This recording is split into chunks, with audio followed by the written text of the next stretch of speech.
want you to open your books and work out correct solutions of the problems you missed.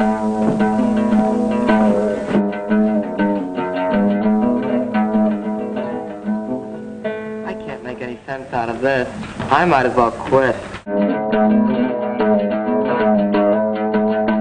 The Arabic language set of characters, they each have a sound, so you can learn how to read, sound it out, but not necessarily understand what the meaning of that of what you just read. A lot of kids don't learn the language, they just learn how to read it and how to sound out the characters. If you had a Arabic writing in front of you, you knew what each letter was, and you knew the sound each letter made.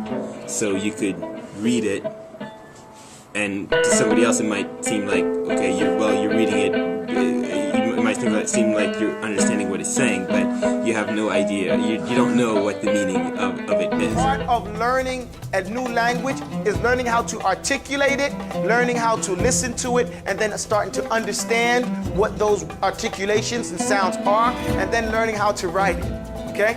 You don't necessarily need to know it. You don't ever really have to learn how to write something in order to understand and speak at it, right? Don't our children learn how to speak and understand before they can write?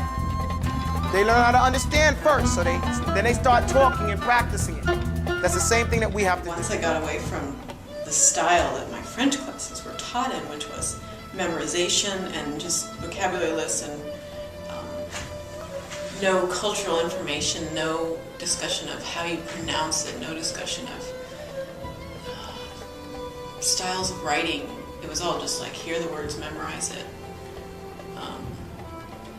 I just didn't find that interesting. So once I was in a class I found interesting, I actually did well. And I realized I could learn a language. After Arabic, I was so fired up about it. I just wanted to keep studying Arabic. In fact, I only wanted to study Arabic. That's where I had to actually speak it with students every day. And it was hard at first, but then you pick it up after about a year.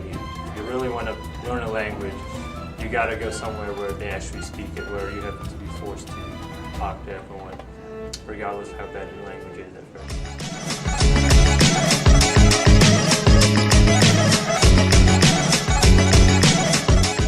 هلا كريم. الحمد لله، كيف حالك ألينا؟ والله الحمد لله، كيف أسرتك؟